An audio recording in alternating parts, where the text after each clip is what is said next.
addressed about how we increase the dynamic and decrease the dynamic, right? So whenever you see the phrase, we have to draw a phrase mark, and you have to be able to spot the highest point, which is also called the loudest point. This is where you're trying to reach out to, and then you have to make a progressive increase of intensity and loudness towards that halfway point, loudest point.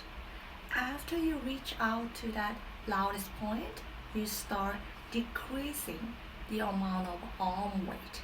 You need to make a progressive decrease of intensity and loudness. After you reach out to the highest point, you start decreasing the amount of arm weight towards the end of a phrase. You need to make a progressive decrease of intensity and loudness. So you feel like when you're doing the crescendo, you feel like you're releasing your tension. You're releasing your tension more and more towards the end of a phrase. You feel like you're decreasing the amount of pressure more and more progressively towards the end.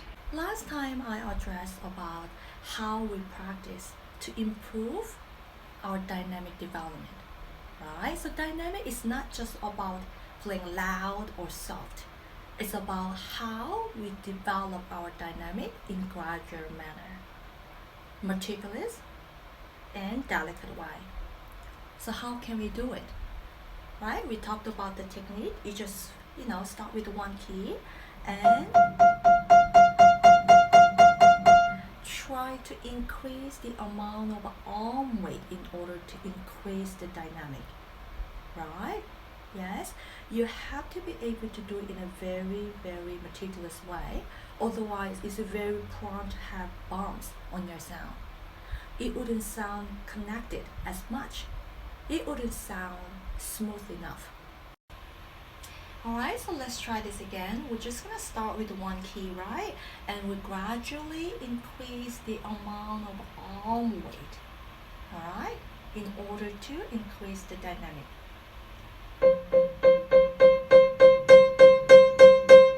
So you feel like you're leaning towards the keys more and more, little by little. Now I'm trying to show you how we can practice on decreasing the dynamic.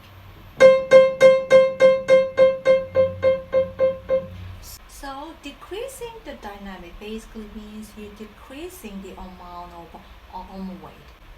So that's exactly the technique that you need to apply into your music when you're about to shape the phrase. That's exactly what you need to experience. You have to understand how your body feels